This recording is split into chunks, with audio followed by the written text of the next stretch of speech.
नमस्कार मंडळी. परत एकदा OMMच्या झूम सेशनमध्ये सगळ्यांचं स्वागत आहे. ही आपली आहारशैली, जीवनशैली, आयुर्वेदाच्या दृष्टिकोनातून ऍक्च्युली आपली अशी ही आता मालिका झालेली आहे. आज आपण एका वेगळ्या मुद्द्यावर बोलणार आहोत. तो विषय कदाचित काही जणांना माहित असेल, बऱ्याच जणांना माहितही नसेल. म्हणजे डायबिटीज एवढा तो प्रचलित नाही आहे, तरी पण आता जास्तीत जास्त ती व्याधी लोकांमध्ये दिसून येते आणि त्याचं नाव आहे इरिटेबल बाउल सिंड्रोम. त्याला कोलायटिस सुद्धा म्हणतात. त्याला मराठीत काय म्हणतात हे मला माहिती नाही, पण ऑफकोर्स यासाठीच आपल्या बरोबर आज परत आहेत डॉक्टर रुपाली पानसे. आणि आयुर्वेदाच्या दृष्टिकोनातून ही व्याधी काय आहे त्याच्यावरती आपण आपला आहार कसा असायला पाहिजे किंवा आपण त्याला त्याच्यासाठी आपण असं काय करू शकतो की जे आपल्याला ते होऊ नये किंवा आपण त्याच्यावरती चांगले उपकार करू शकतो. तर या सगळ्याच मुद्द्यांवरती आज बोलणार आहे डॉक्टर रुपाली पानसे. तर कार्यक्रमाला सुरुवात करूया. रुपाली, तुझं परत एकदा खूप खूप स्वागत. नमस्कार सगळ्यांना. तर रुपाली, जसं मी बोलले की मलाही जास्त या व्याधीबद्दल माहिती नाहीये, तर आय थिंक आपण सुरुवात अशी करूया की तू आम्हाला सांग हे एक्झॅक्टली काय आहे इरिटेबल बाउल सिंड्रोम, कोलायटिस. थोडीशी माहिती दे त्याच्याबद्दल. जरूर. अगदी बरोबर आहे रश्मी. जसं तू म्हटलीस तसं अगदी डायबिटीज किंवा हार्ट डिसीजेस एवढा हा व्याधी इतका लोकांच्या कानावर पडलेला नसतो. आणि आश्चर्याची बाब अशी आहे की बरेच जण हा डिसीज सफर करत असतात, पण त्यांना कल्पनाही नसते की आपल्याला इरिटेबल बाउल सिंड्रोम आहे किंवा कोलायटिस अशा काही व्याधी आहे. तर बेसिकली तू म्हटलीस की तुला मराठीत या व्याधीला काय म्हणतात हे माहित नाही. खरोखर या व्याधीला मराठीत असा सुटसुटीत असा शब्द नाहीये, पण आयुर्वेदामध्ये या व्याधीला ग्रहणी असं म्हणतात. ग्रहणीचं लिटरली मिनिंग होतं की तुमचं स्मॉल इंटेस्टाईन किंवा जे काही तुमचं आतडं आहे, तर त्यामध्ये होणारा जो व्याधी तो ग्रहणी असा आहे. आणि येस, आपण इरिटेबल बाउल सिंड्रोम विषयी नक्कीच जाणून घेऊया. सर्वप्रथम नावातच खूप आहे या व्याधीच्या, की लिटरली बाउल इरिटेट झालेलं असतं आणि त्यामुळे ती व्यक्ती, तो पेशंट देखील खूप इरिटेट झालेला असतो. आणि कसं असतं की व्याधीचं डायग्नोसिस झालं, मग त्याच्यावर छान चिकित्सा झाली आणि तो व्याधी बरा झाला, तो डिसीज बरा झाला, ही एक साधी सोपी प्रोसिजर असते. पण हा डिसीज थोडासा वेगळ्या पठडीतला आहे, कारण याचं निदानच लवकर होत नाही. निदान झालं तर याला अचूक अशी कुठली चिकित्सा मॉडर्न मेडिसिन मध्ये नाही. मग एक सुरू होतं पर्व खूप साऱ्या इन्व्हेस्टिगेशन करणं. या सगळ्यामध्ये खूप काळ जात असतो, पेशंट सफर होत असतो, अनेक इन्व्हेस्टिगेशन केलेल्या असतात, प्रिस्क्रिप्शनवर प्रिस्क्रिप्शन बदलले जातात, पण एक अचूक त्याच्यावर काही औषध त्या पेशंटला मिळत नाही आणि तो व्याधी वर्षानुवर्ष चालू राहतो. आणि म्हणूनच मला असं वाटतं की त्याचं नाव इरिटेबल बाउल सिंड्रोम हे इतकं चपखल ठेवलेलं असावं. आता तू म्हणशील की कोलायटिस आणि इरिटेबल बाउल सिंड्रोम हे दोन वेगळे व्याधी आहेत का? तर बघायला गेलं तर डिसीजेस हे दोन कम्प्लिटली वेगळे आहेत असं मॉडर्न सायन्स म्हणतं, पण आयुर्वेदानुसार दोन्ही एकच व्याधी आहे. कोलायटिस म्हणजे लिटरली तुमच्या आतड्याचं आतून इन्फ्लमेशन होणं किंवा इन्फेक्शनमुळे त्या आतड्याला आतून सूज येणं किंवा दाह होणं, असं सिम्प्लिफाईड मिनिंग आहे. आणि इरिटेबल बाउल सिंड्रोम मध्ये थोडंफार हेच झालेलं असतं. जरी ऍक्च्युअल तिथे व्हायरस, पॅरासाइट्स किंवा बॅक्टेरिया जरी सापडले नाही, तरी ओव्हरऑल आतड्याच्या आतल्या त्वचेचा, अंतस्त्वचा किंवा म्युकोजा जो असतो त्याचा दाह झालेला असतो, इन्फ्लमेशन झालेलं असतं आणि मग वेगवेगळ्या सिम्पटम्सची एक मालिका सुरू होते. त्यामुळे हो, इरिटेबल बाउल सिंड्रोम आणि कोलायटिस हा एकच व्याधी आहे असं आपण म्हणू शकतो. बरं, अच्छा, चांगली माहिती मिळाली की काय आहे हे नक्की. पण आता ही जी व्याधी आहे ती अशा पर्टिक्युलर वयोगटासाठी आहे की लहान मुलांमध्ये पण ह्याचं प्रमाण आहे की हे कुठलं एज ग्रुप आहे ज्याला हे जास्त प्रमाणात दिसून येत आहे? बरेचदा गैरसमज असतो की हा व्याधी म्हणजे एक थोडासा ओल्ड जनरेशनचा व्याधी किंवा सिनियर सिटीजन्सला होणारा व्याधी, असं ओव्हरऑल एक पूर्व गैरसमज आहे आपण या डिसीज विषयी असं म्हणू शकतो. पण तुला आश्चर्य वाटेल की खूपशी लहान मुलं देखील या व्याधीने पीडित असू शकतात. पण मी जसं पूर्वी म्हटलं ना की निदान होत नाही, बरोबर. याचं एक ऍक्युरेट निदान नाहीये की हा अँटीजेन मिळाला किंवा ह्या सेल्स कमी झाल्या किंवा ह्या सेल्स वाढल्या म्हणजे मी निदान केलं की याला IBS आहे. तसं होत नाही. बऱ्याचदा लहान मुलांमध्ये हा डिसीज नॉर्मल पोट बिघडणं, अजीर्ण झालंय किंवा जुलाब होत आहे, डायरिया आहे साधा असं म्हटलं जातं. पण येस, IBS हा लहान मुलांमध्ये देखील असू शकतो. लहान मुलांमध्ये आणि ओल्ड जनरेशन मध्ये याचं प्रमाण जास्त असतं. तरुणांमध्ये बऱ्यापैकी कमी आढळतं या डिसीजचं प्रमाण. आणि प्रोग्नॉसिस वाईज म्हणशील तर लहान मुलांचा IBS हा झटकन बरा होऊ शकतो. तरुणांचा त्याहून थोडासा अवघड आहे बरा व्हायला. आणि जेव्हा हा व्याधी ओल्ड एज मध्ये होतो किंवा आपण म्हणू त्याची क्रॉनिसिटी ओल्ड एज पर्यंत पोहोचलेली असते, तेव्हा तो थोडासा प्रोग्नॉसिस त्याचं बॅड असतं किंवा व्याधी पटकन बरा होत नाही. त्याच्यासाठी एक दीर्घकाळ चिकित्सा घ्यावी लागते. एक लॉंग टर्म ट्रीटमेंटचं मोडॅलिटी असतं ते फॉलो करायला लागतं. पण रिलीफ नक्कीच या पेशंट्सला आयुर्वेदिक चिकित्सेने मिळू शकतं. ओके. मग आता आपण पुढच्या प्रश्नाकडे वळूया की असं की काय लक्षणं दिसू लागतात की ज्याच्यामुळे आपल्याला कळू शकतं की मला हा आजार होतोय? काय सिम्पटम्स असतात? बरोबर. आणि बरोबर आहे. म्हणजे तू विचारलंस त्याचं आणि व्याधीचं कारणही बघणं तेवढंच गरजेचं आहे. तर ही बऱ्याच जणांना प्रश्न पडतो की नक्की असं काय होतं की का बरं हा डिसीज होतो का? म्हणजे इन्फेक्शन हा डिरेक्टली इन्फेक्शन नाहीये किंवा काही माझ्यामध्ये अलर्जीचाही प्रॉब्लेम आहे तरी मला IBS का झाला असे अनेक प्रश्न पेशंट्सला पडलेले असतात. तर मुख्यतः याचं कारण कुठेतरी परत एकदा जीवनशैलीमध्ये जडलेलं आहे किंवा परत एकदा आपल्या आहारामध्ये त्याचं मूळ आहे असं आपण म्हणू शकतो. या व्याधीचे सगळ्यात बेसिक आणि सगळ्यात कॉमन कारण जे आढळतं ना आम्हाला ते म्हणजे अति प्रमाणात उपवास करणं किंवा खूप खूप काळ उपाशी राहणं. म्हणजे भलेही मग ते त्यांच्या प्रोफेशनमुळे असू देत किंवा एक ती लागलेली सवय असू देत किंवा एक दुर्लक्ष करण्याचा तो एक नेचर असू दे कोणाचा. पण एक बराच काळ भूक लागून पण जर तू अन्न सेवन करत नसशील किंवा तू खात नसशील तर ते एक तुझं बेसिक कारण होऊ शकतं अग्निविकृती निर्माण होण्याचं. कारण की यामुळे पित्त वाढतं आणि मग पुढे जाऊन पचनाचे वेगवेगळे विकार आणि त्याची परिणती IBS मध्ये होऊ शकते.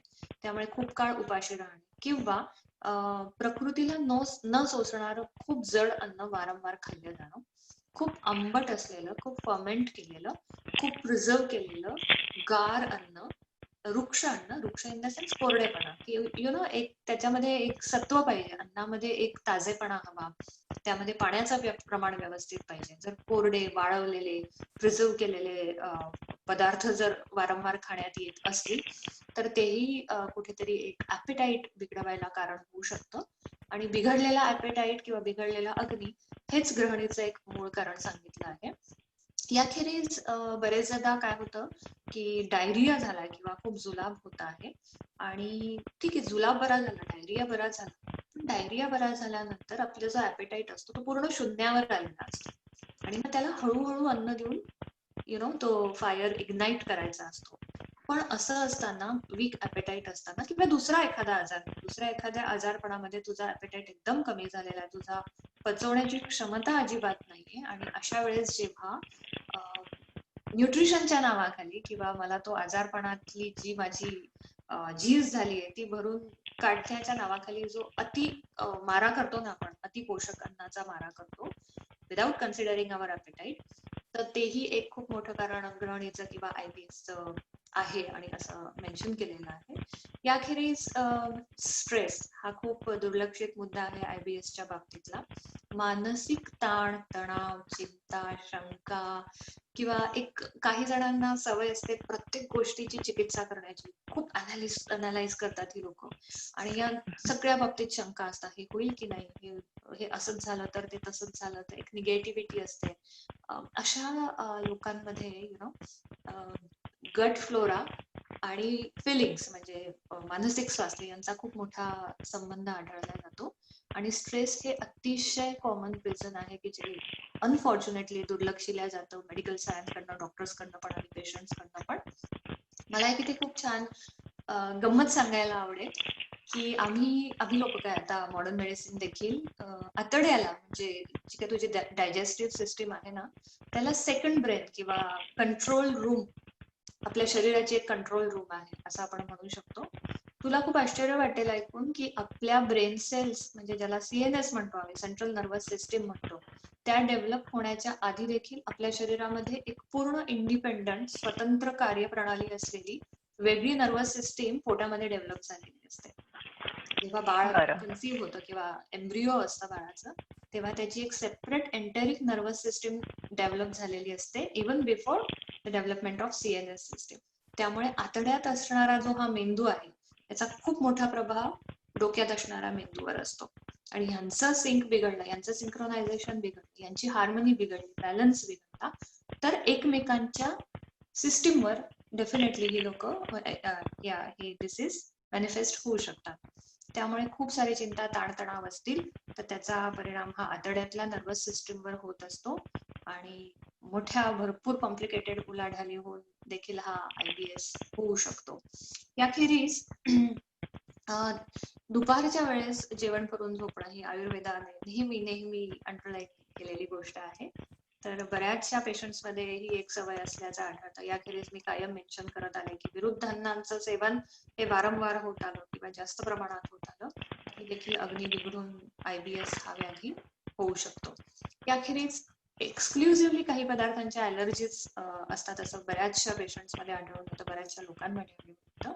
आणि ते पदार्थ वेगवेगळ्या फॉर्ममध्ये जर वारंवार खाल्ल्या जात असतील तर डेफिनेटली प्रकृतीला म्हण किंवा त्या अग्नीला म्हण ते सोसवत नाही आणि कुठेतरी ह्या सगळ्या गोष्टी साचत जातात. IBS कधीच एका दिवसात, एका महिन्यात, एका वर्षात होत नाही. त्याची एक पॅथॉलॉजीची जी काही काय म्हणतात त्याला, एक स्टेप बाय स्टेप ती घडत जाते आणि अनेक वर्षांच्या चुकीच्या सवयी म्हण किंवा साचत गेलेले टॉक्झिन्स म्हण, यामुळे मग तो मॅनिफेस्ट व्हायला काही वर्ष लागतात.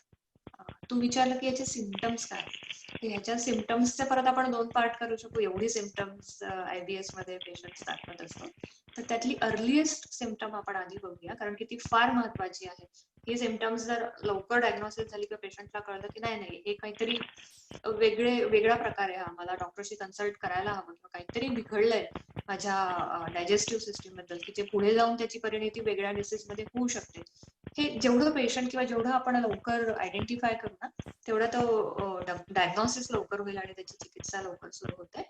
तर यामध्ये अर्ली सिम्पटम्स मध्ये अनएक्सप्लेन्ड एक हेडेक असतो किंवा एक लाईटनेस असतो डोक्यामध्ये. आपण म्हणतो ना की डोकं असं हलकं झालंय पण कळत नाही कारण काय त्याला.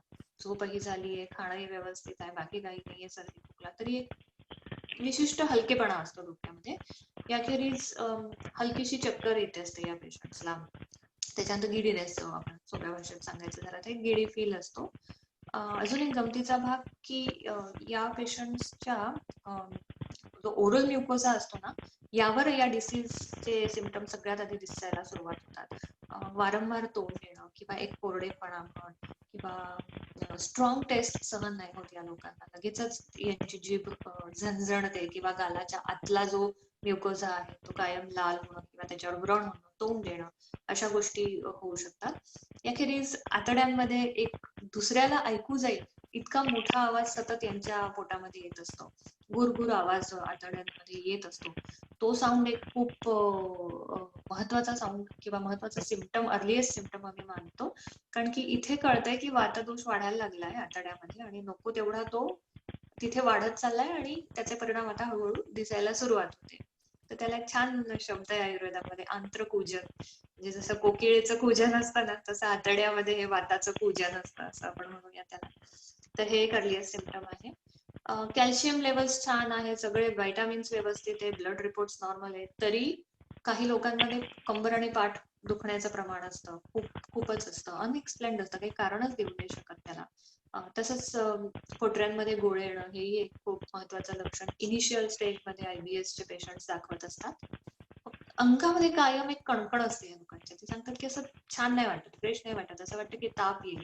ताप नसतो मात्र मेजर केला तर, किंवा तापाची औषधं देण्याची वेळ नाहीये, पण एक सतत अंगामध्ये कणकण असणं हा एक खूप महत्वाचं सिम्पटम आहे. अचानक उलटी होणं, की जेवणामध्ये काही वेगळं घेतलेलं नाहीये, छान रुटीन चाललंय, पण तरी कधीतरी एक अचानक उलटी होऊन जाते आणि हे प्रमाण हळूहळू वाढत जातं उलट्या होण्याचं. याखेरीज या लोकांना मोशनला एक स्वीपनेस नसतो, म्हणजे जोर द्यावा लागतो. कॉन्स्टिपेशन नाहीये पण तरी पेशंटला मोशनसाठी एक थोडासा हलकासा जोर द्यावा लागतो. तर हे सगळे अर्ली सिम्पटम्स झाले. लेट स्टेजमध्ये जेव्हा डायग्नोसिस होण्याची वेळ येते की हो बाबा काहीतरी बिघडलंय माझ्या आतड्याबरोबर, तेव्हा मग ऍक्च्युअल जे मॅनिफेस्ट होतो IBS तेव्हा दिसणारे सिम्पटम्स मध्ये या लोकांना कधीच रेग्युलर मोशन पॅटर्न्स नसतात, कधीच नाही. मग काही खाण्यामध्ये काही असू दे त्यांच्या काही दिवस जुलाब होणार, काही दिवस कॉन्स्टिपेशन होणार, काही दिवस स्टिकी मोशन होणार, काही दिवस मोशनच नाही होणार. असे इरेग्युलर मोशनचे पॅटर्न्स यांच्यामध्ये सुरू झालेले दिसतात. अर्थातच व्याधी अग्नीचा आहे, व्याधी ॲपेटाईटचा आहे, त्यामुळे या लोकांमध्ये भूक लागत नाहीये, माझ्या तोंडाला चव नाहीये, खायची इच्छा नाहीये, अशा अनेक तक्रारी हे पेशंट करत असतात. एक जनरल हेवीनेस असतो अंगामध्ये, कळ येते पोटामध्ये, म्हणजे मोशन व्हायच्या आधी चांगली कळ येते आणि मग या लोकांना मोशन होते. काही काळ गेल्यानंतर ना त्या व्यक्तींमध्ये टिपिकल डोळ्यांच्या खाली किंवा पायावर किंवा ओव्हरऑल सर्व अंगावर किंचितशी सूज आलेली दिसते, एक मायनॉर स्वेलिंग कायम दिसतं, की आपण नेहमी बघण्याची जर व्यक्ती असेल तर यू कॅन डिफरन्शिएट काय झालंय बाबा याला, तुला काय होतंय नक्की, सूज का आलीये. कारण की आपण जसं बघितलं सिम्पटम्स मध्ये कधी लूज मोशन्स होतात, कधी कॉन्स्टिपेशन होतात, त्यामुळे इलेक्ट्रोलाइट बॅलन्स कुठेतरी बिघडलेला दिसतो आणि त्यामुळे ती सूज असते. एक निस्तेजपणा आलेला असतो, कारण कसलंच या लोकांमध्ये मोशन क्लिअर नाही म्हटल्यावर कुठलाच एक कम्फर्ट नसतो. सतत मोशन होईल की काय, प्रवासाला जाताना भीती वाटते या लोकांना, मला अचानक मोशन झाली तर काय, मला त्यामुळे लोक त्रस्त असतात आणि तो निस्तेजपणा त्यामुळे चेहऱ्यावर आलेला असतो. जॉईंट पेन असतात जसं मी पूर्वी मेन्शन केलं. आणि अजून एक पेशंट सेन्स करेल असं एक खूप महत्वाचं सिम्पटम्स आहे की मोशनला एक तीव्र म्हणजे फोल स्मेल असतो, खूपच तीव्र वास असतो की जो पेशंट स्वतः सहन करू शकत नाही. मोशनची कन्सिस्टन्सी एकदम वाईट असते, वेल फॉर्म नसते, डिफॉर्म्ड असते, कधी लूज कधी चिकट अशी. याखेरीज पुढे जाऊन काही वेळा ब्लड स्टेन स्टूल असण्याची शक्यता वाढते, कारण की पेशंट जोर देत असतो, त्यामुळे पुढे जाऊन ब्लडी डायरिया म्हण किंवा ब्लड स्टेन स्टूल असेही काही सिम्पटम्स दिसतात. आणि सांगायचं कारण की IBS हा फक्त आतड्याचा व्याधी नाही, IBS चे सिस्टेमिक पुढे कॉम्प्लिकेशन्स खूप होऊ शकतात. त्यामुळे खूप साऱ्या पेशंट्स मध्ये आढळलेले खूप महत्वाचं सिम्पटम आहे की जे अंडरलाईन करतं की हे कुठेतरी फक्त आतड्यात राहत नाही, हे कुठपर्यंत पोहोचतात, हे तुमच्या रिप्रोडक्टिव्ह सिस्टीम पर्यंत या व्याधीचे इम्पॅक्ट पोहोचू शकतात. कारण की लॉस ऑफ लिबिडो, इम्पोर्टन्सी किंवा एक इच्छा नसणे सेक्समध्ये किंवा तेवढी कपॅसिटी कमी झाली असं सांगतात पेशंट, तर इथपर्यंत त्याचे रिझल्ट दिसू शकतात. तर ही सगळी अर्ली आणि ऍक्च्युअल सिम्पटम्स तुला IBSच्या पेशंट्स मध्ये बघायला मिळतील. वाव, तू इतकी लक्षणं सांगितलीस आणि बरीचशी लक्षणं अशी काहीतरी डायरेक्ट कनेक्शन त्याचं वाटत सुद्धा नाही की त्याचं म्हणजे सूज येणं किंवा अं, अं, पण इट इज म्हणजे काय म्हणतात त्याला, तर माझ्याकडे शब्दच नाहीत की शब्द काय मी नाहीये, बोलू. लिटरली वैद्याकडे हे शब्द राईट. नसतात. कारण तुला सांगते की IBS हा व्याधी असा आहे ना, म्हणजे नंतर आम्ही फक्त मैत्रिणी किंवा आम्ही ग्रुपमध्ये असलो तर आम्ही ऑब्झर्व करून सांगायचो की याला बहुतेक वातजग्रहणी, याला बहुतेक पित्तजग्रहणी दिसते. इतकं तो लक्षण बरं. समुच्चयांनी आणि तो ग्रासलेला तो पेशंट असतो. बरोबर बोललीस. हा, म्हणजे मला असं वाटलं की आपण आतड्याचा आजार पडतो म्हणजे हे खाण्यावरती काहीतरी रिलेटेड खाण्याशी आहे, पण त्याचे जे सिम्पटम्स आहेत ते अगदीच वेगळेच सिम्पटम्स आहेत. पण तू बरं झालं ही सगळी पूर्ण एक लिस्ट दिलीस की आपल्याला हे अर्ली सिम्पटम्स कसे कळू शकतात की पुढे जाऊन हा आजार वाढू शकतो, तर त्याच्यावरती आपण आत्ताच कंट्रोल करायला पाहिजे. पण समजा अनफॉर्च्युनेटली आपल्याला तो आजार असेलच, तर मग ह्याच्यावरती ट्रीटमेंट काय असणार, काय असते? या आजाराची ट्रीटमेंट सुरू करताना खरंच खूप मोठा प्रश्न पडतो, कारण की पेशंट जेव्हा येतो तेव्हा चांगली जाड फाईल घेऊन येतात, इन्व्हेस्टिगेशनची, प्रिस्क्रिप्शनची, अगदी स्टिरॉइड पर्यंत केसेस गेलेल्या असतात, स्टिरॉइड डिपेंडन्सी आलेली असते आणि खूप सारे औषधं पेशंट्स आलेले असतात. पण रूट कॉजवर खूप प्रचंड कमी प्रयत्न केलेले असतात. पेशंट्सच्या डाएट हॅबिट्स कोणीही बदलवलेल्या नसतात फारशा, लाईफस्टाईल तीच असते, फक्त ड्रग डिपेंडन्सी वाढत गेलेली आढळून येते. त्यामुळे आम्ही जो टॅकल करतो पेशंट, तो सगळ्यात पहिल्यांदा आम्ही त्याचा अग्नी कसा सुधरेल यावर विचार करतो. त्याला आम्ही दीपन चिकित्सा म्हणतोय ना, तो तुमचा डायजेस्टिव्ह फायर हळूहळू इग्नाइट करत जाणं. आणि मग ह्यासाठी आयुर्वेदिक औषधं तर वापरतोच, पण आहाराचा सगळ्यात जास्त चांगला फायदा होतो. तर बेसिकली या पेशंटसाठी आहार कसा असावा हे आपण बघूया. सगळ्यात पहिल्यांदा अगेन मी मागेही खूप वेळा मेन्शन केलं आहे की केव्हा खावं, कसं खावं आणि कोणी किती खावं, ते सगळे रूल्स आम्हाला पेशंटला समजून सांगायला लागतात, अग्नी ओळखायला शिकवायला लागतं. भूक लागलेली असताना वेळेत खाणं किती इम्पॉर्टंट आहे हे. आणि या गोष्टी पटत नाही इनिशियली, दॅट्स ओके, फाईन, थोड्या वेळाने खाल्ला तरी चालतंय. पण ह्या छोट्या छोट्या गोष्टी साचत जातात आणि yes, they have impact at its very bad level. So correction of agni is the first steps in treatment of IBS. त्यासाठी मग आम्ही आमचं चॉईस ऑफ मोड किंवा चॉईस ऑफ फूड असतं ते तूप असतं. आणि मग ते तूप आम्ही नुसतं तूप देत नाही, तर ते थोडंसं सिद्ध करून देतो. म्हणजे पिंपळी आहे, सुंठ आहे, मिरे आहे. त्याला पंचकोल असा एक शब्द आम्ही आयुर्वेदात वापरतो, ज्यामध्ये 5 स्पायसेसचं कॉम्बिनेशन असतं. चव्य, चित्रक, पिंपळी, पिंपळी आणि शुंठी म्हणजे सुंठ. तर याने सिद्ध केलेलं आम्ही तूप त्यांना जेवणामध्ये वापरायला लावतो. याखेरीज गृहिणीवरचं सगळ्यात अमेझिंग जे काही मेडिसिनल फूड आहे ना, ते म्हणजे ताक. ताक हा नंबर 1चा आमचा चॉईस ऑफ फूड असतो. मग त्या ताकातनंच वेगवेगळी औषधं देण्याचा आम्ही प्रयत्न करतो पेशंटला, की चित्रक नावाचा एक हर्ब आहे, ते आणि सैंधव घालून ताक दिलं किंवा सुंठ घालून ताक दिलं. काही पेशंट्सला जिऱ्याची आवश्यकता वाटते, जिरे, नागरमोथा, वाळा, मग ते घालून ताक दिलं. काही पेशंट्सला तूप आणि ताक एकत्र देण्याची गरज वाटते, कारण की प्रकृती वाईज IBS पण वेगवेगळा असतो. वाताच्या प्रकृतीला IBS होणारा सिम्पटम्स वेगळे असतात, पित्ताचे वेगळे असतात, कफाचे वेगळे असतात. तर त्यानुसार मग आम्ही कॅटेगराईज करून हे सगळे हर्ब्स वाईजली टॅक्टफुली वापरायचा प्रयत्न करतो ताकातून. पण ताक हे अवश्यंभावी फूड आहे IBS साठी. अगदी सकाळ, दुपार, संध्याकाळचे 3ही वेळेला आम्ही पेशंट्सला ताक घ्यायला लावतो. आणि अर्थात ते ताजं केलेलं असावं, बाहेरचं नसावं, व्यवस्थित घरी चर्न करून काढलेलं असावं.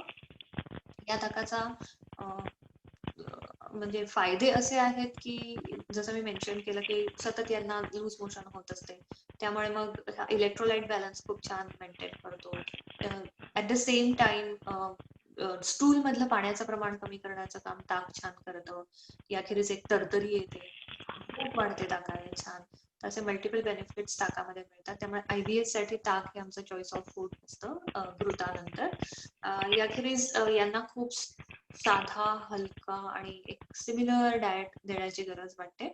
अर्थात हे आम्ही प्रकृती कॅटेगरी नुसार ठरवत असतो की एज फॅक्टर सुद्धा त्यामध्ये खूप मोठा रोल प्ले करतो. त्यामुळे एज, प्रकृती आणि त्याच्या काय डिमांड्स आहेत पेशंटच्या आणि सिम्पटम्सच्या आणि पॅथॉलॉजीच्या, त्यानुसार मग एक हलका सिम्पल डाएट आम्ही डिझाईन करून देतो. याखेरीज बस्ती ही पंचकर्मातली ट्रीटमेंट आहे जी गृहिणीमध्ये खूप छान रिझल्ट दाखवते. आतड्याला जर आतून खूप सूज असेल, इन्फ्लमेशन असेल, अल्सर्स झाले असतील, तर ते भरून काढण्याचं काम बस्तीने खूप छान केलं जातं. बस्ती म्हणजे मेडिकेटेड एनिमा असतो, जो एक वेगळ्या फॉर्म मध्ये आम्ही देत असतो. आणि ही सगळ्यात अमेझिंग ट्रीटमेंट आहे पंचकर्मामधली, त्यामुळे बस्तीचा खूप छान उपयोग होतो यात.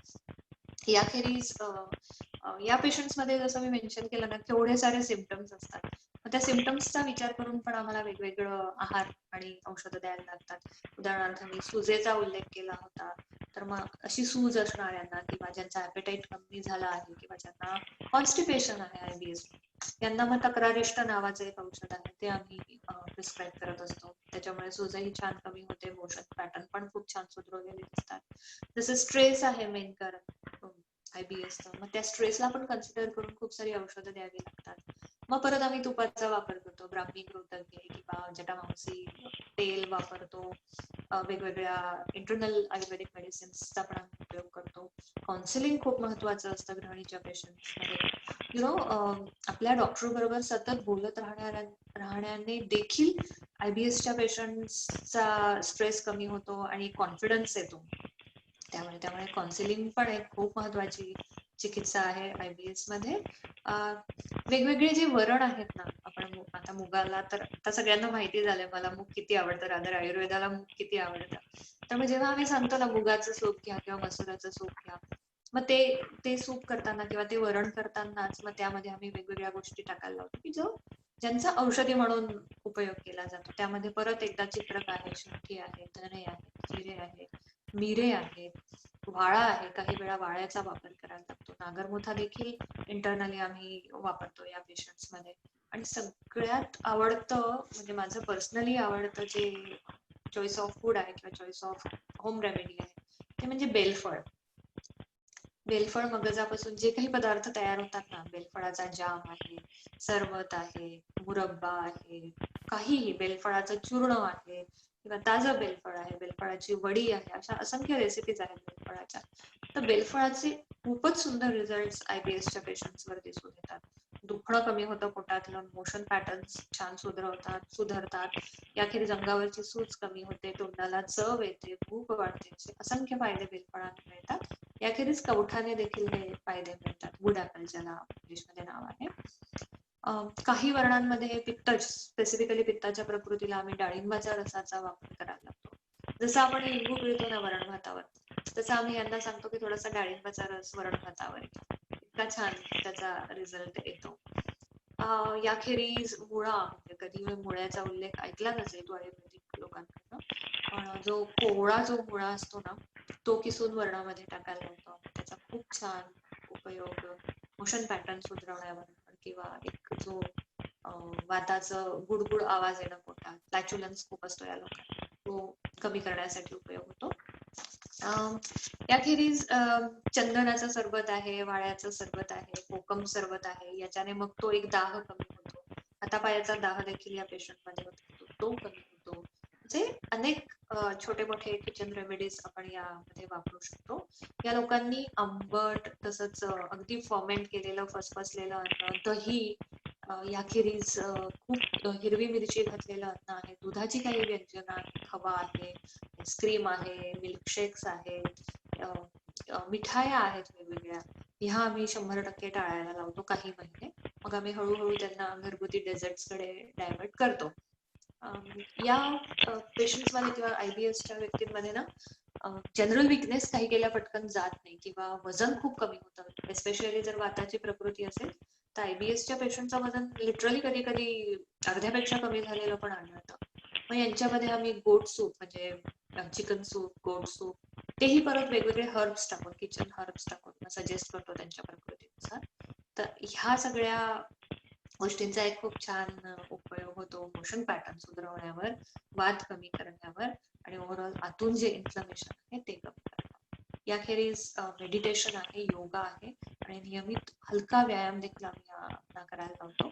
IBSच्या पेशंटला आवर्जून आम्ही विनोदी चित्रपट बघा, विनोदी पुस्तकं वाचा किंवा अशी कंपनी निवडा की जे खूप हलके फुलके आहेत किंवा खूप पॉझिटिव्ह लोक आहेत, असं आवर्जून सांगतो. कारण की अनफॉर्च्युनेटली हा पार्ट थोडासा दुर्लक्षित राहतो, पण खूप गरजेचा असतो. तू बघत असशील अशी लोक तुझ्या आजूबाजू की एखाद्या लग्नाला जायचे किंवा प्रवासाला जायचं, ती ह्यांची चलबिचल चाललेली असते की मला मोशन तर होणार नाही, मला प्रवासात जावं तर लागणार नाही. ही लोक सारखी तयार झाल्यावर पण एक टॉयलेटच्या 1-2 चक्रा करून येत असतात, जागी होऊन गेलं तर बरं होईल, इतकीही त्रस्त असतात लोक. त्यामुळे या छोट्या छोट्या गोष्टींचा यांच्या बाबतीत विचार करायला लागतो. दुसरी गोष्ट की या व्याधीला लाईटली घेऊन चालत नाही, कारण या व्याधीचे कॉम्प्लिकेशन्स खूप भयानक आहेत. तर सतत हे घडत राहिलं, IBSची ट्रीटमेंट जर व्यवस्थित झाली नाही तर ब्लिडिंग पाईल्स आहेत, म्हणजे सतत यांना जोर द्यावा लागतो टॉयलेटला, त्यामुळे पाईल्स डेव्हलप होतात, ब्लड जायला लागतं यांच्या रक्तामधनं, हिमोग्लोबिन खूप कमी होतं, स्वेलिंग वाढत जातं. एवढंच नाही तर सर्क्युलेशनवर देखील याचा परिणाम होतो, म्हणजे कार्डियक सर्क्युलेशनवर परिणाम होतो, बीपीचा प्रॉब्लेम यांना येऊ शकतो. याखेरीज जर अल्सर्स झाले या सगळ्या प्रकारात आणि ते अल्सर्स वर्षानुवर्ष राहिले तर याची परिणती पुढे जाऊन कुठेतरी कोलॉन कॅन्सर मध्ये देखील होऊ शकते. आणि सगळ्यात महत्वाचं की पेशंटचं मानसिक खच्चीकरण या व्याधीमध्ये खूप होत असतं. त्यामुळे आधीच स्ट्रेस असेल, त्यात IBSचे सिम्पटम्स जर त्रास देत असतील तर ह्या पेशंट्समध्ये बाकीचे देखील सायकोलॉजिकल डिसऑर्डर्स होण्याची शक्यता असते.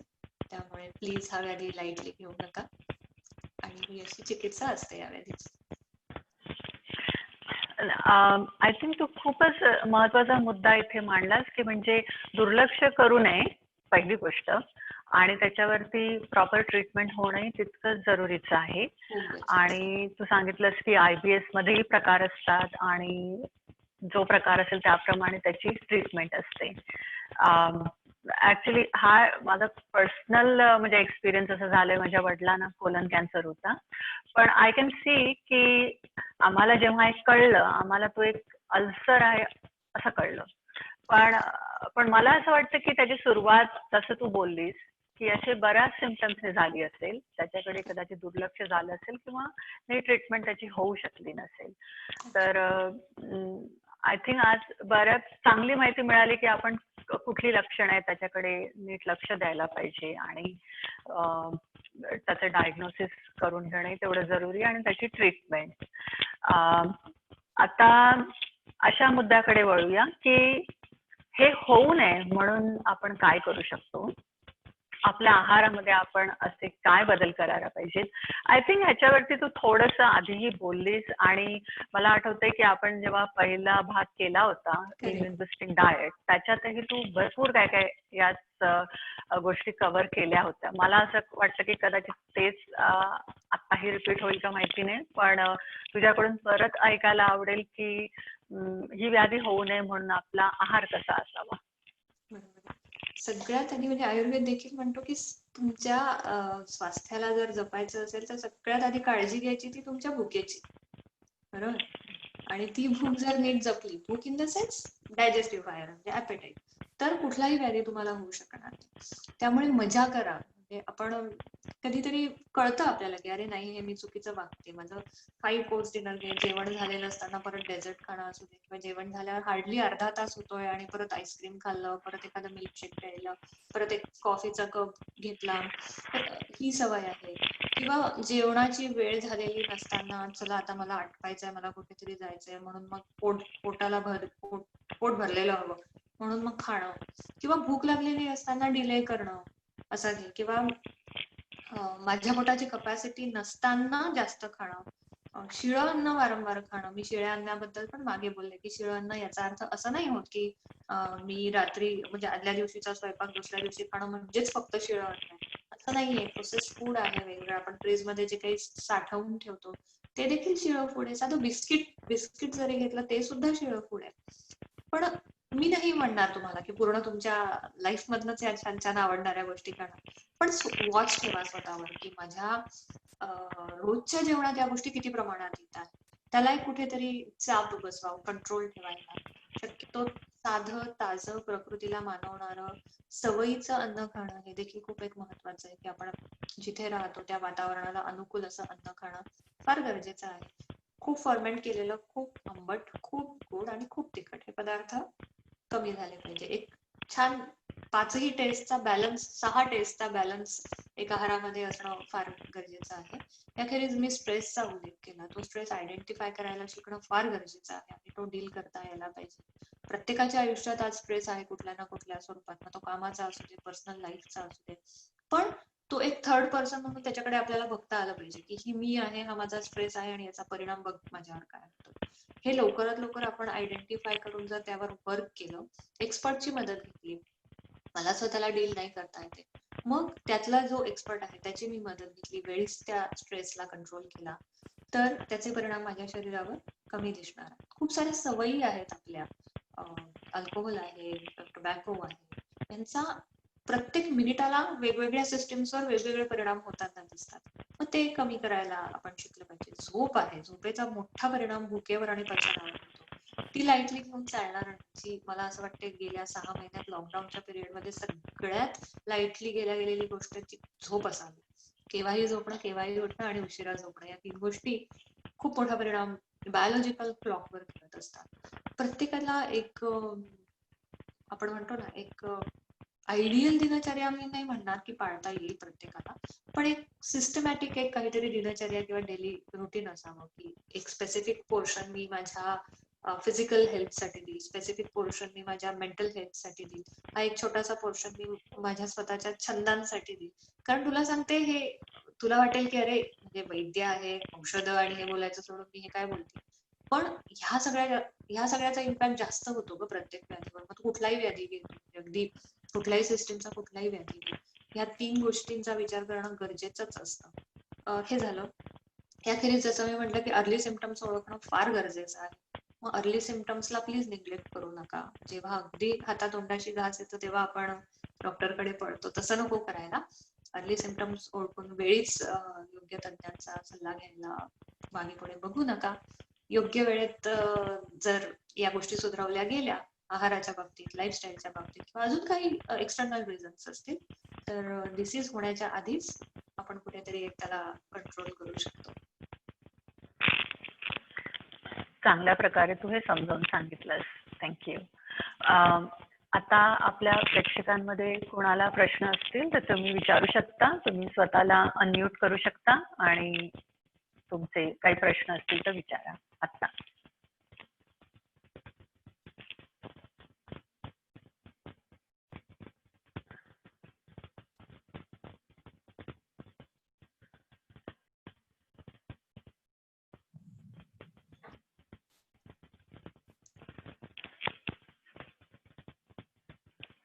हरकत नाही.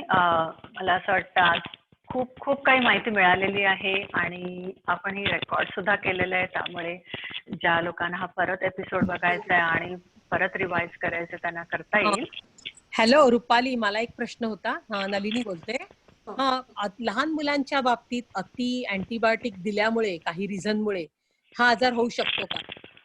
हो, डेफिनेटली होऊ शकतो, कारण overuse of antibiotics is the prime reason for dysbiosis. म्हणजे गट फ्लोरा बदलवण्याचं हे खूप मोठं बेसिक कारण आहे. त्यामुळे आणि परत मग हा गट फ्लोरा बदलला किंवा जो काही इंटरनल बॅक्टेरियाचं सिम्बायोसिस बिघडलं ना, की ऍपेटाईटवर त्याचा खूप मोठा परिणाम होतो लहान मुलांच्या बाबतीत. आणि लकीली काय होतं की आता अवेअरनेस वाढलाय, पॅरेंट्स अपोज करतात अँटीबायोटिक्सला. पूर्वी तसं नाही व्हायचं, त्यामुळे हे खूप प्रमाणात बघायला मिळायचं.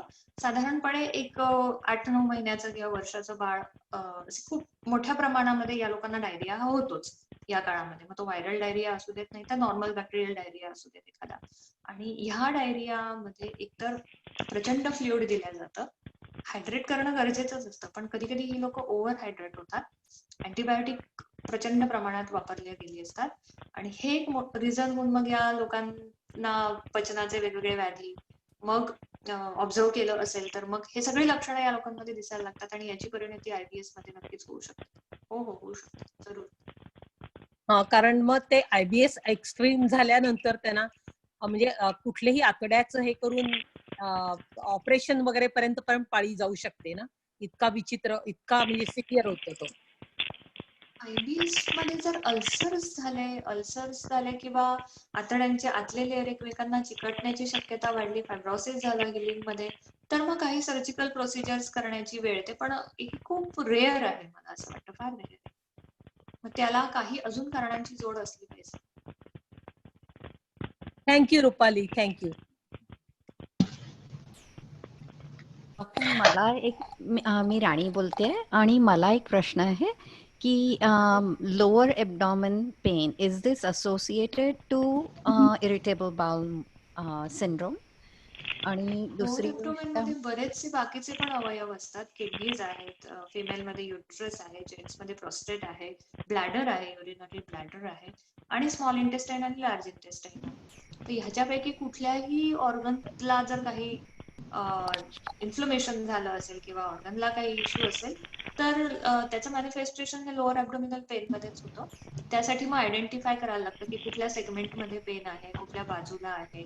पाल्पेशन किंवा पोट तपासून आम्ही जे बघतो ना, त्यामुळे प्रत्येक वेळेस लोअर ॲब्डोमेनचं पेन हे IBSचं पेन असेलच असं नाही. सिम्पटम्स काय आहेत पेशंट्सला तेही विचारणं गरजेचं ठरेल अशा केसमध्ये. ओके. आणि तुम्ही सांगितलं ताक प्यायचं, तर ताकामध्ये असं मिरे जिरं टाकून की is there any specific way of having it? वात प्रकृतीची जी लोक आहेत ना, त्यांना आम्ही ताकाबरोबर थोडासा स्नेह, लोणी म्हण किंवा तूप लावतो. काही लोकांसाठी आम्ही पित्ताच्या ज्या लोकांसाठी आहे ना, युजली धने जिऱ्याचा आम्ही वापर जास्त करतो. आणि कफाचे जे पेशंट आहेत त्यांना मग थोडंसं तीक्ष्ण स्पायसेस लागतात, हॉट स्पायसेस लागतात. मग तिथे आम्ही चित्रक आहे, सुंठ आहे. सुंठाचा पित्तावर पण छान परिणाम होतो आणि वातावर पण छान परिणाम होतो. त्यामुळे सुंठ बिनधास्त तुम्ही ताकाबरोबर कधीही घेतलं तरी हरकत नाही. पण मिरे, दालचिनी, आणि लवंग आहे, हे जे हॉट स्पाइसेस आहे हे घेताना थोडंसं काळजीपूर्वक घ्यायला हवे. पित्ताच्या लोकांना याचा लगेचच त्रास होतो, वाताच्या आणि पित्ताच्या. पण युजली जर ताकाचं म्हणशील तर सुंठ हे बेस्ट ऑप्शन असेल. विदाऊट वैद्याला विचारता जर घ्यायचं असेल तुम्हाला तर सुंठ इज द बेस्ट ऑप्शन. याखेरीज सैंधव इज खूप छान. सैंधवाचा पण वापर ताकाबरोबर केला तर त्याचे उत्तम परिणाम होतात. धने जिऱ्याची पूड देखील अगदी कोणीही घेऊ शकतं, त्यानेही काही प्रकृतीचा विचार न करता घेतली तरी चालणार नाही.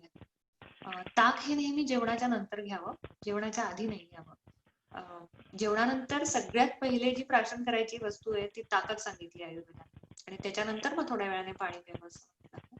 त्यामुळे जेवणानंतर ताक घेतलेलं उत्तम. फ्रीज मधलं घेऊ नका आणि कुठलं फ्लेवर्ड पण घेऊ नका. थँक्यू. आणि हे ताक म्हणजे दिवसातून 3 वेळा घेतलं तर चालेल का, की अगदी अगदी कुठल्या वेळेला टाळावं? दिवसातून 4 वेळा चालू शकतो, ताकाला काहीच प्रॉब्लेम. ताकाने सर्दी होते परत हा एक थोडा छोटासा गैरसमज आहे, कारण कदाचित लगेच हा प्रश्न येऊ शकतो की मला सर्दीचा त्रास आहे मग मी ताक घेऊ का नको. तर अशा लोकांनी ताक हे फ्रीज मधलं नको घ्यायला, नॉर्मल टेम्परेचरचं घ्यायचं. आणि सैंधवाचा उपयोग अशा लोकांनी जरूर करावा, सैंधव आणि सुंठाचा. यांची सर्दीही बरी होईल आणि पचनाचे विकार काही असतील तर त्यावरही त्यांना छान रिझल्ट दिसतील. रुपाली, एक प्रश्न विचारायचा आहे. मी ज्योती बोलते. बरीच लोक म्हणतात की जेवताना पाणी पिऊ नये, जेवण झाल्यावर 45 मिनिट्सनी प्यावं, असं बरेच काही रूल्स असतात. त्याच्याबद्दल काय मत आहे तुझं?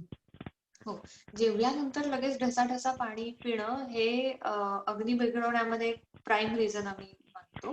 कारण की याचं मी बहुतेक मागच्या एपिसोड मध्ये एक्सप्लेनेशन पण दिलं होतं, आताही थोडक्यात देते. जेवण झाल्यावर ना, म्हणजे ज्या क्षणी पहिला घास पोटात पोहोचतो त्या क्षणी तुमच्या डायजेशनची प्रोसेस सुरू झालेली असते. त्यामध्ये ऍसिड मिक्स होणार, एन्झाईम्स मिक्स होणार, डायजेस्टिव्ह आणि जर्निंग वगैरे सुरू झालेलं असतं, बरोबर. त्या अन्नाचा पीएच पण बदललेला असतो, तो थोडासा ऍसिडिक असतो. आणि जेवण झाल्यावर अशा डायजेशन सुरू झालेल्या प्रोसेसमध्ये जर तुम्ही अचानक 1 ग्लासभर किंवा 2 ग्लासभर पाणी टाकलं तर ते डायल्यूट होणार ऍसिड, बरोबर. त्याची पोटेन्सी कमी होणार त्या डायजेस्टिव्ह एन्झाईम्सची. आणि मग असं अन्न नीट मिक्स नाही होणार, नीट डायजेस्ट नाही होणार, नीट ऍब्सॉर्ब पण नाही होणार, पुढे ढकलल्या जाणार. आणि मग हे एक प्रकारचं अजीर्णच आहे. त्यामुळे मग जेवणानंतर लगेचच पाणी पिऊ नये असं सांगितलं जातं. जेवणामध्ये थोड्या प्रमाणात सीप बाय सीप पाणी पिणं हे आयडियल मेथड आहे, जेवणाच्या आधी देखील. Very good, thank you. माझं नाव मानसी आहे. मला एक प्रश्न आहे की माझ्या 10 वर्षाच्या मुलाला IBS आहे असं वाटतंय किंवा काय आहे, वी डोंट नो, पण असं कॉन्स्टंटली डायरिया होतो. तर इथल्या आर्नोल्ड पॉमर हॉस्पिटलमध्ये सांगितलं त्याची कोलोनोस्कोपी करावी लागेल. तर IBS साठी म्हणजे हे नीडेड आहे का सिम्पटम्स म्हणजे वरून आपण म्हणजे इथे आता US मध्ये असंच कोलोनोस्कोपीच करतात. बरोबर आहे. नाही, प्रोटोकॉल जनरली हाच असतो. IBS कोलायटिस असेल ना तर कोलायटिस मधले अल्सर्स वरनं ती लोक डायग्नोज करणार की कोलायटिस आहे. पण IBS मध्ये युजली कोलोनोस्कोपी मध्ये काहीही मिळत नाही. बरेचदा हेल्दी आतडं दिसू शकतं, आणखी तेवढं जर ते ऍडव्हान्स झालेली नसेल ती व्याधी तर. स्टूल एक्झामिनेशन जर त्याचं करायला लागलं ना तर आधी स्टूल एक्झाम करणं इज बेस्ट थिंग.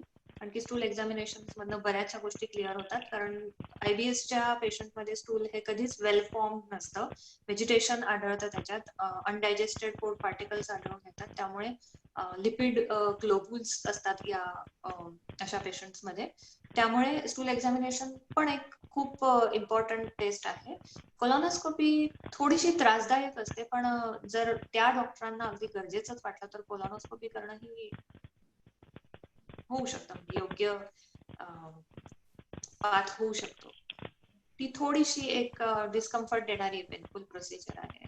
आणि मला असं वाटतं की त्याचे ब्लड रिपोर्ट्स करणं फार गरजेचं आहे. सगळे स्टूल एक्झामिनेशन करणं खूप गरजेचं आहे. आणि मग युजली स्टूल मध्ये जर ब्लड असेल तर मग कोलोनोस्कोपी आम्ही ऍडवाइस करतो, तोपर्यंत नाही. ओके, स्टूल टेस्ट त्यांनी केली, त्याच्यामध्ये ब्लड आलं नाही, पण त्याच्यामध्ये ते एवढंच म्हणाले की जे शुगर्स डायजेस्ट करायला डायजेस्टिव्ह एन्झाईम्स जी लागतात ती नाही आहेत. बरं. एवढंच आढळलं. पण ब्लड वगैरे नाही, पण जरी त्यांनी म्हणजे एक केळं खाल्लं छोटंसं, तरी त्याला प्रेशर येतं आणि तो पॉटीला जातो. म्हणजे दिवसातून असं एक्सक्लुझिव्ह आयबीएसचाच सिम्पटम आहे. डेफिनेटली आयबीएसचा सिम्पटम आहे. मला असं वाटतं की थोडा पर्सनल प्रश्न असल्यामुळे may be you can contact me later also. Okay, okay, session is being recorded and all. Okay. Thank you. Rupali, मला एक प्रश्न आहे. मागच्या एपिसोडमध्ये किंवा आय थिंक त्याच्या आधीच्या तू सांगितलं होतंस आणि आय थिंक आपलाही थोडा अवेअरनेस कदाचित आपल्या महाराष्ट्रीयन फूडमुळे असावा. भाकऱ्या ज्या आपण खातो वेगवेगळ्या धान्याच्या, तू सांगितलं की त्याच्यात बार्ली पण असावी, वेगवेगळे धान्य आपण यूज करावे भाकरी बनवताना. तर मी एक मजेशीर माझं फेसबुकवर पोस्ट होती की तुमचं आवडतं कॉम्बिनेशन काय आहे भाकरीमध्ये. तर माझ्या एका मैत्रिणीने असं लिहिलं की खूप जास्त धान्य एकत्र करू नये, एक किंवा दोनच ठेवावी. या बाबतीत तुला काय म्हणायचंय? हो हो, अगदी अगदी. अगं साधी गोष्ट आहे ना की खूप साऱ्या वेगवेगळ्या स्वभावाच्या मैत्रिणी जरी एकत्र आल्या तरी काय होईल, तीच गोष्ट धान्यांमध्ये पण होऊ शकते. त्यामुळे कसं आहे बघ ना, आता ज्वारी ही थंड आहे, बाजरी उष्ण आहे, परंतु त्याच्यात नाचणी टाकली तर ती थोडी रुक्ष आहे. ओव्हरऑल हे सगळे ज्वारी बाजरी वृक्षच आहेत आणि जेव्हा तू एकत्र करते तेव्हा त्यांचे गुण एकमेकांना पूरक हवे, ना की एकमेकांना अपोज करणारे हवे.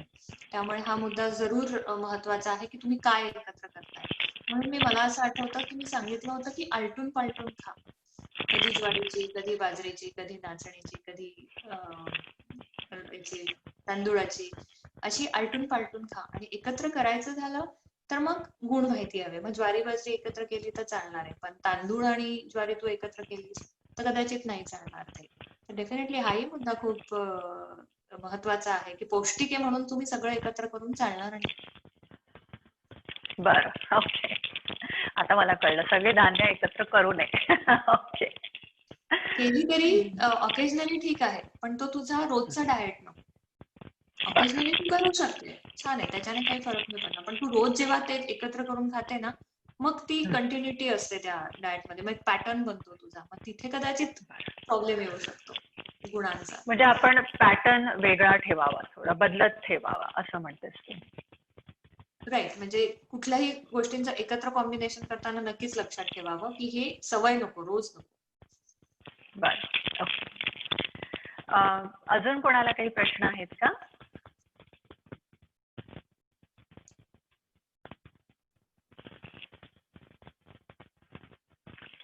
ऍक्च्युली आपला जो पुढचा टॉपिक असणार आहे, म्हणजे ऑफकोर्स हा टॉपिक संपवायच्या आधी मला जस्ट पुढच्या भागाबद्दल बोलायचं आहे की पुढच्या भागामध्ये जेव्हा आपण पुढच्या वेळेला भेटू तेव्हा डॉक्टर रुपाली आपलं शंका निरसन करणार आहे, आपल्या प्रश्नांची उत्तरं देणार आहे. तर तुम्हाला काही प्रश्न असतील की जे तुम्हाला आता विचारता येत नाहीयेत किंवा कदाचित आठवतही नसतील की काही स्पेसिफिक विचारायचंय का, तर ते प्रश्न तुम्ही आम्हाला लिहून पाठवा आणि त्या प्रश्नांची उत्तरं आपल्याला पुढच्या भागात मिळतील. तर तेव्हा सुद्धा तुम्ही ऑन द स्पॉट प्रश्न विचारू शकता, पण आम्हाला ती आधीच कळली तर डॉक्टर रुपाली त्याच्यावरती थोडा अजून जास्त रिसर्च पण करू शकतील. तर ते आपण पुढच्या भागात कव्हर करणार आहोत. पण आजच्या भागासाठी रुपाली तुझे खूप खूप धन्यवाद. नेहमीसारखाच हा पण भाग फार छान, तू सगळी रितसर माहिती दिलीस, व्यवस्थित माहिती दिलीस, त्याबद्दल तुझे धन्यवाद. आणि आपल्या मराठी मंडळाचे जे सभासद आहेत ज्यांनी आजचा हा कार्यक्रम अटेंड केला आहे त्यांचं सुद्धा धन्यवाद. हे रेकॉर्डिंग आपण युट्यूबवर अपलोड करणार आहोत, तेव्हा दुसऱ्या लोकांनाही बघायला मिळेल. धन्यवाद.